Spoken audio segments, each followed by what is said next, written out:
नमस्कार, मैं हूँ आपके साथ अंजलि पासवान। आज हम आपके एक ऐसे सबसे मुलाकात कराने जा रहे हैं जिन्होंने कि अपनी इतनी कम उम्र में एक यह मुकाम हासिल किया है। वह है उत्तराखंड के police sub inspector mister Lokendra Bhavna ji. Lokendra Bhavna ji, आपका बहुत बहुत स्वागत है हमारे इस खास प्रोग्राम में।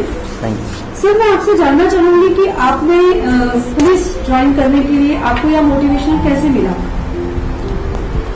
एक्चुअली मेरी पूरी फैमिली में आर्मी बैकग्राउंड से हैं जो सब यूनिफॉर्म पहनते हैं। तो यूनिफॉर्म हमारे पहाड़ में एक प्रचलन कह लीजिए, एक प्रथा कह लीजिए, या एक देश के लिए सेवा करने का एक वो चाहिए होता। मैंने आर्मी में ठीक है CDS के थ्रू जाने की ट्राई की, वहाँ नहीं हुआ। मौका पुलिस में आने का मिला, पुलिस ज्वाइन कर ली। बेल्ट एक अपने आप में पहनना, एक यूनिफॉर्म में पहनना अपने आप में एक अलग फीलिंग है सिविल जॉब के मुकाबले। इसलिए मुझे यूनिफॉर्म पहनना पसंद था और मैंने पुलिस में मौका मिला, ज्वाइन कर लिया। सर, जब आपका कॉलेज का एक दौर रहा, जब हमारी एक यूथ वाली जो लाइफ होती है, उस समय पे आपने पुलिस को ही मोटिवेशनल क्यों किया?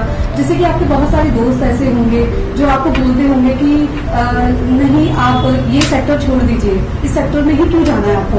तो ये किस प्रकार से रहा आपका ये जीवन का दौर कि आपके दोस्तों ने आपको डिमोटिवेट भी किया होगा कहीं ना कहीं? तो इसके बारे में सर कुछ बताएं। जब मैं अपना कॉलेज कर रहा था उस टाइम होटल मैनेजमेंट का एक बहुत अच्छा दौर था, BBA का एक बहुत अच्छा दौर था, लोग BTech पे बहुत ज़्यादा जा रहे थे। और जैसे मैंने पहले कहा कि मेरी फैमिली में आर्मी बैकग्राउंड इतना है कि यूनिफॉर्म देखते देखते देखते देखते वो बस सिर्फ एक ही चीज़ भरी थी कि मुझे यूनिफॉर्म पहननी है। मैं भीड़ के बीच में अपने आप को अपने मुंह से ये कहूँ कि मैं फलां विभाग में अधिकारी हूँ, शायद मुझे ये बोलना अच्छा लगता है। मैं चाहता हूँ कि मैं भीड़ के बीच में खड़ा रहूँ तो लोग देख के मुझे पहचान लें कि मैं कौन हूँ। एक आइडेंटिटी चाहिए थी बिना अपने मुंह से बताए। वो यूनिफॉर्म दी है और मुझे पसंद है। सर, आपका जो दौर रहा है 2008 में, आपने पहली जो आपकी पोस्टिंग रही है वो ऋषिकेश रही है। उसके बाद आपने 2010 में आपने कुंभ में आपने अपनी ड्यूटी को निभाया है। और उसके बाद आपका जैसे हरिद्वार रहा, कनखल रहा, आपका यमुनोत्री का दौर रहा। तो सर, ये दौर आपका किस प्रकार से रहा? तो इसके बारे में आप हमारे दर्शकों को बताएं सर। 2008 में एज ए सब इंस्पेक्टर जो पहली पोस्टिंग ऋषिकेश मिली थी, तो ऋषिकेश भी एक धार्मिक स्थान है। उसके जस्ट बाद कुंभ मेला आया। कुंभ मेले में जो आदमी शायद पूरी सर्विस में 2 बार या 3 बार देख पाता है मैक्सिमम, वो सर्विस के बीच में एक मिल गया एक मौका। उत्तराखंड ऐसी भी देवभूमि है, देवभूमि में आपको कुंभ में शुरू से लेकर और लास्ट तक काम करने का मौका मिलता है। वो अपना एक अनुभव है जीवन का, जो शायद पूरी सर्विस में 3 बार मिलेगा। तो मेरे लिए बहुत बड़ा अचीवमेंट था उस टाइम कि कुंभ मेले स्टार्टिंग से लेके, चाहे प्रशिक्षण रहा हो, चाहे वहाँ बाद में थानों का निर्माण हुआ, उसके बाद डिप्लॉयमेंट हुआ फोर्स का, वो सब चीज़ें बहुत अच्छी फीलिंग है, शायद वो शब्दों में नहीं आ सकती जो उस कुंभ मेले के दौरान मैंने महसूस किया था। उसके बाद ट्रांसफ़र हरिद्वार हुआ। कनखल के बाद कलियर इंचार्ज गया। कलियर इंचार्ज के बाद फिर वो बिल्कुल ही दूसरा एक हो गया। पहले कनखल जहाँ गंगा जी का वो है, कलियर में फिर एक दरगाह है। कलियर साहिब अपने आप में एक पर्यटक स्थल है, वहाँ जॉब करना एक अलग अनुभव था। और उसके बाद जस्ट बाद फिर 4 साल यमुनोत्री। तो पूरी सर्विस के दौरान अलग अलग जगहों पे अलग अलग लोगों के साथ, अलग अलग धार्मिक संस्थाओं के साथ काम करना एक बेहतरीन अनुभव है अब तक की सर्विस में। सर, अगर हम यमुनोत्री की बात करें, जिस प्रकार से आपने यमुनोत्री में भी अपनी पोस्टिंग की है, तो जिस प्रकार से हमें इतना नॉलेज है कि वहाँ पे नेटवर्क नहीं आता है, और आपने अपनी ड्यूटी को वहाँ पर किस प्रकार से निभाया, और मतलब आप इतने समय तक बच्चों से भी दूर रहे, तो वहाँ तो हमने सुना है कि कांटेक्ट भी नहीं हो पाता। तो वो दौर आपका कैसा रहा सर? देखिए, 4 धामों में से पहला धाम यमुनोत्री है। वहाँ सेवा का मौका मिलना ही अपने आप में एक बहुत बड़ी बात है। पहले साल हमारी पोस्टिंग हुई, जो हमारे SSP साहब थे उन्होंने करी।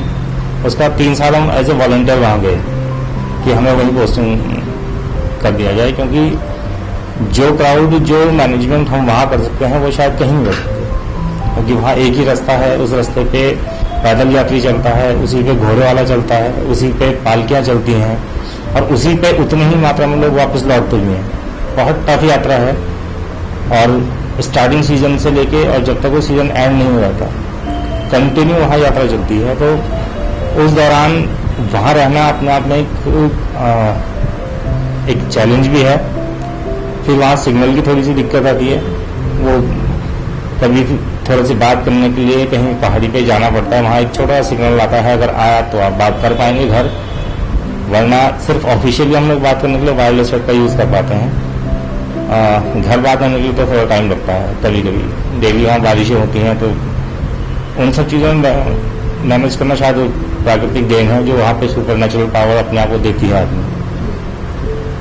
तो सर, जिस प्रकार से आपने 2020 में आपने लक्ष्मण चौकी का कार्यभार संभाला और इसमें आपने बहुत ही बेहतरीन तरीके से आपने अपना कार्यभार यहाँ पर संभाला, परंतु उसी समय आप देखेंगे कि देश भर में कोरोना जैसी महामारी ने हमारे देश में दस्तक दी है। आपने अपने आप को बहुत ही सुरक्षित तौर पे रखते हुए आपने अपनी यह जिम्मेदारी को बहुत ही खुबिया तरीके से निभाया है, बहुत ही बेहतरीन तरीके से निभाया है। इसी दौरान आप अपने फैमिली से बहुत दूर रहे, आपके बच्चे हैं, आपकी वाइफ हैं, आप उनको भी शायद समय नहीं दे पाए। तो किस प्रकार से सर आपका ये कोरोना जैसी महामारी का दौर रहा? तो सर हमारे दर्शकों को थोड़ा सा इसके बारे में आप बताएं। कोरोना एक इंडिविजुअल के लिए नहीं, एक देश के लिए नहीं, पूरे दुनिया के लिए एक चैलेंज है। जब तक इसका वैक्सीनेशन नहीं बना है, इसका एकमात्र इलाज डिस्टेंस मेंटेन करके रखना है। और इस जॉब में होते हुए हम लोग डिस्टेंस मेंटेन कर पाए भीड़ से, ये बड़ा टफ काम है। रोजमर्रा की जीवन में बहुत सारी चीज़ें ऐसी होती हैं कि कहीं झगड़े हैं, हस्बैंड वाइफ के झगड़े, चोरियां, मारपीट, हमें उनके बीच में भी जाना है। उसके बाद हमें अपनी फैमिली को भी देखना है। बहुत सारी चीज़ें हमें मैनेज करनी होती हैं। मुझे लगा कि शायद अपनी फैमिली से दूर रह के कम से कम मैं एक परिवार तो सेव कर सकता हूँ, इसलिए मैं अपनी फैमिली के पास गया नहीं। लगभग 2.5 महीना तो मैं कंटिन्यू नहीं गया। 2.5 महीने के दौरान लोगों के संपर्क में आते रहे। मामले अब जिस प्रकार से कोरोना उत्तराखंड में भी बढ़ रहा था, अब तो ठीक है, कंट्रोल में है, लेकिन कई बार अनलॉक होते होते अनलॉक 1, फिर अनलॉक 2, अनलॉक 3, इस तरह की गैदरिंग बढ़ रही है। अगर हम इसमें खुद को सेपरेट नहीं रख पाएंगे, खुद को सेफ नहीं रख पाएंगे, तो कोरोना का अभी कोई इलाज है नहीं। डिस्टेंस मेंटेन करना ही इसमें एक प्रॉपर इलाज है, वो मैं कोशिश कर रहा हूँ कि कर रहा हूँ। मेरे पास लगभग शहर का 40% लेबर तबका आता है। उस लेबर तबके को उस लॉकडाउन के दौरान खाना प्रोवाइड करवाना, पका हुआ हो, कच्चा राशन हो, सरकार से मिला हुआ राशन हो, उसको इक्वली डिस्ट्रीब्यूट करवाना, सब में भूखे की पहचान करना और स्टोर वर्क करने वाले की पहचान करना, वो अपने आप में एक चैलेंज था। कोशिश करिए अपनी तरफ से कि प्रत्येक भूखे को भोजन मिल जाए, चाहे सूखा मिले चाहे पका हुआ मिले, पर मिल जाए। कुछ लोग जो गलत तरीके से स्टोर करने वाली प्रवृत्ति में थे, उन पर भी छापेमारी करी गई, उनके खिलाफ फिर मुकदमे भी लिखवाए। एक दौर है, काटना है। जैसे पूरी कोशिश ये रहेगी कि सब सेफ रहें। कम से कम अपने अपने इलाकों में हम लोग लोगों को अवेयर कर पाएँ कि कोरोना से बचें, भीड़ में बचें। पहले शादियों में जहाँ 300, 400, 500 लोग इकट्ठे होते थे, अब सरकार से अनुमति मैक्सिमम 50 जनों की है। हम कोशिश करते हैं कि 50 से भी कम लोगों को मोटिवेट करेंगे, आप कम से कम भीड़ अपनी शादियों में जमा करें, क्योंकि गैदरिंग में होना फिर एक प्रॉब्लम क्रिएट करना है कोरोना से। कोरोना की जब तक वैक्सीनेशन नहीं डेवलप हो पाती, तब तक डिस्टेंस मेंटेन करना, खुद को साफ रखना, बच्चों के साथ एक इंटरेक्ट होने से पहले, घर में जाने से पहले खुद को प्रॉपरली क्लीन करना भी ही एकमात्र इलाज है इस चीज़ का। अगर नहीं करेंगे तो कोई शायद कोई बचा नहीं पाएगा आज की स्थिति।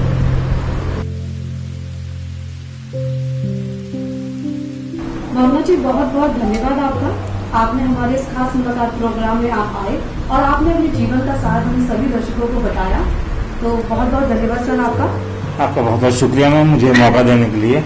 बाकी कोशिश करूँगा कि आपके माध्यम से एक मैसेज जनता में चले जाए कि वो अवेयर रहें, सोशल डिस्टेंसिंग का पालन करें, अपने बच्चों को भी ये समझाएं कि वो गैदरिंग से बचें। जब तक वैक्सीनेशन नहीं है तब तक अपनी ही सुरक्षा हमारे अपने हाथों में है। और मैं चाहूँगा कि आपके माध्यम से ये मैसेज हमारे उत्तराखंड में कम से कम सब जगह फैले। धन्यवाद।